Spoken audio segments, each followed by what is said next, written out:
नमस्कार मित्रांनो, आपण पाहत आहोत महाराष्ट्र सेट या परीक्षेमध्ये मागील वर्षांमधील विचारले गेलेले प्रिव्हियस इयर क्वेश्चन्स. तर आज आपण पाहणार आहोत अध्ययन अभियोग्यता अर्थात टीचिंग ॲप्टिट्यूड या घटकावर 17 फेब्रुवारी 2013 झालेल्या सेट परीक्षेमध्ये विचारले गेलेले प्रश्न.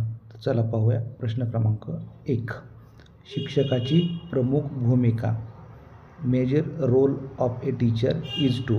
ऑप्शन क्रमांक ए, विद्यार्थ्यांना अद्ययावत ज्ञान पुरवणे. Provide the students up to date knowledge. पर्याय क्रमांक बी, विद्यार्थ्यांना अचूक ज्ञान पुरवणे. Provide the students accurate knowledge. पर्याय क्रमांक सी, विद्यार्थ्यांना ज्ञानप्राप्ती व ज्ञानाची पुनर्रचना यात सहाय्य देणे. Assist the students to acquire and reorganise knowledge. आणि ऑप्शन नंबर डी, विद्यार्थ्यांना दिलेले ज्ञान दीर्घकाळ स्मरणात ठेवण्यात सहाय्य देणे. Assist the students to remember given knowledge for a long time. यामध्ये शिक्षकाची प्रमुख भूमिका असलेले त्यांनी प्रश्न विचारलेला आहे. तर याचं योग्य उत्तर आहे पर्याय क्रमांक सी. तर शिक्षकाची प्रमुख भूमिका काय आहे की विद्यार्थ्यांना ज्ञानप्राप्ती व ज्ञानाची पुनर्रचना यात सहाय्य देणे. Assist the students to acquire and reorganize knowledge. पुढील प्रश्न क्रमांक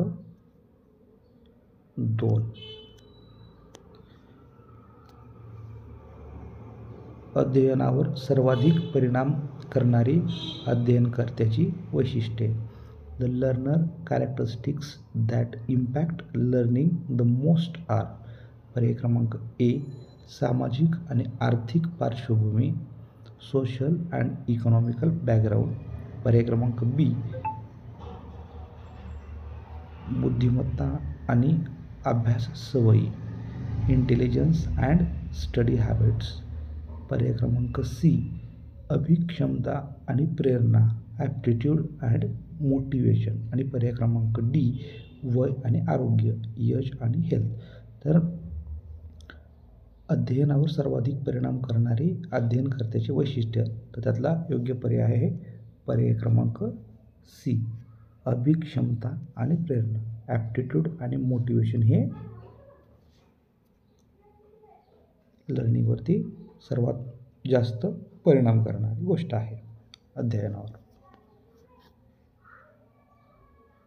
पुढील प्रश्न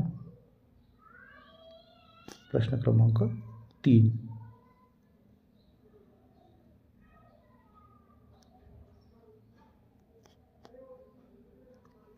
व्याख्यानाचा प्रमुख दोष म्हणजे. The main drawback of lecture is that. पर्याय क्रमांक ए, विद्यार्थी कंटाळतात आणि परिणामी अवधान देत नाहीत. The students get bored and become inactive consequently. पर्याय क्रमांक बी, विद्यार्थ्यांना तयार उत्तरे मिळतात आणि ते आळशी बनतात. The students get readymade answers and become lazy. पर्याय क्रमांक सी, विद्यार्थी निष्क्रिय स्वीकारक बनतात आणि विचार करत नाहीत. The students become passive receivers and do not think. आणि शेवटचा पर्याय क्रमांक डी, विद्यार्थी टिपणे घेण्यात गुंततात आणि थकून जातात. The students get engaged in taking notes and become tired. तर याचं उत्तर आहे पर्याय क्रमांक सी, विद्यार्थी निष्क्रिय स्वीकारक बनतात आणि विचार करत नाहीत. म्हणजेच हा याचा ड्रॉबॅक आहे. कोणत्या पद्धतीचा? व्याख्यान पद्धतीचा, लेक्चर मेथडचा. त्याचं उत्तर आहे पर्याय क्रमांक सी. पुढील प्रश्न पाहू आपण. प्रश्न क्रमांक 4.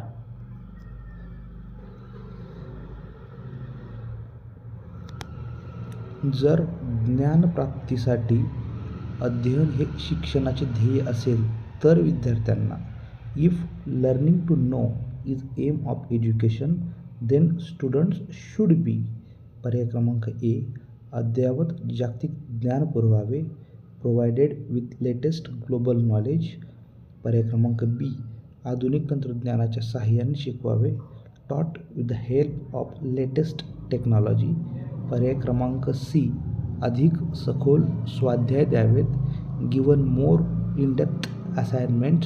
आणि पर्याय क्रमांक डी, स्वअध्ययनाला प्रोत्साहित करावे, एनकरेज फॉर सेल्फ लर्निंग. त्याचं उत्तर काय असेल? पर्याय क्रमांक 4 D, encourage for self learning. जर ज्ञानप्राप्तीसाठी अध्ययन हे जर शिक्षणाचे ध्येय असेल तर विद्यार्थ्यांना स्वअध्ययनाला प्रोत्साहित करा. कारण स्वतः जो मोटिवेट झाला तर तो आणखीच जास्त नॉलेज ॲक्वायर करण्यासाठी प्रयत्न करेल स्वतः. पुढील प्रश्न क्रमांक 5.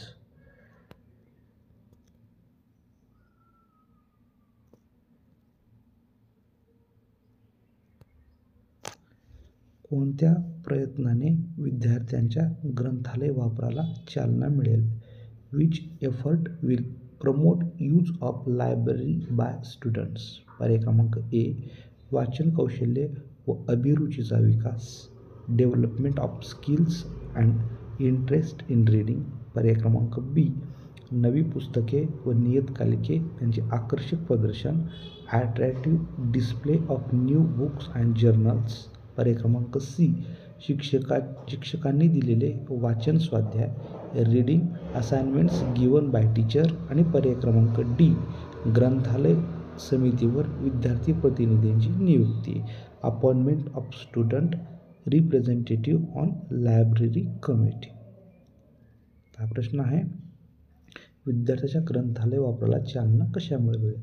तर याचं उत्तर आहे पर्याय क्रमांक ए, वाचन कौशल्य व अभिरुचीचा विकास, development of skills and interest in reading. जर विद्यार्थ्यांना वाचनाची जर आवड निर्माण झाली, त्यामध्ये इंटरेस्ट निर्माण झाला तर आपोआपच विद्यार्थी ग्रंथालयाकडे वळतील.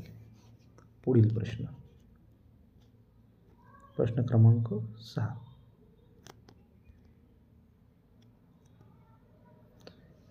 सध्याच्या मूल्यमापन प्रणालीत खालील बाबतीत मर्यादा आहेत.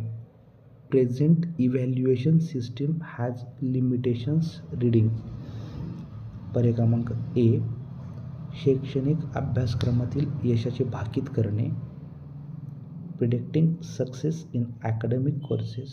पर्याय क्रमांक बी, जीवन व व्यवसायातील यशाचे भाकीत करणे, predicting success in life and vocation. पर्याय क्रमांक सी, कौशल्य विकासाचे मापन करणे, मेजरिंग डेव्हलपमेंट ऑफ स्किल्स. आणि पर्याय क्रमांक डी, शैक्षणिक संपादन जोखणे, जजिंग अकॅडमिक अचिव्हमेंट. त्याचं उत्तर आहे पर्याय क्रमांक 2 बी, जीवन व व्यवसायातील यशाचे भाकीत करणे, predicting success in life and vocation. मूल्यमापन प्रणालीतील ही मर्यादा आहे की विद्यार्थी त्याच्या भविष्यातील जीवनामध्ये काय होईल याचा आपण भाकीत करण्यात अपयशी ठरत आहोत. तर हे होते 2013 या वर्षामधील सेट परीक्षेत टीचिंग ॲप्टिट्यूड या घटकावर विचारले गेलेले प्रश्न.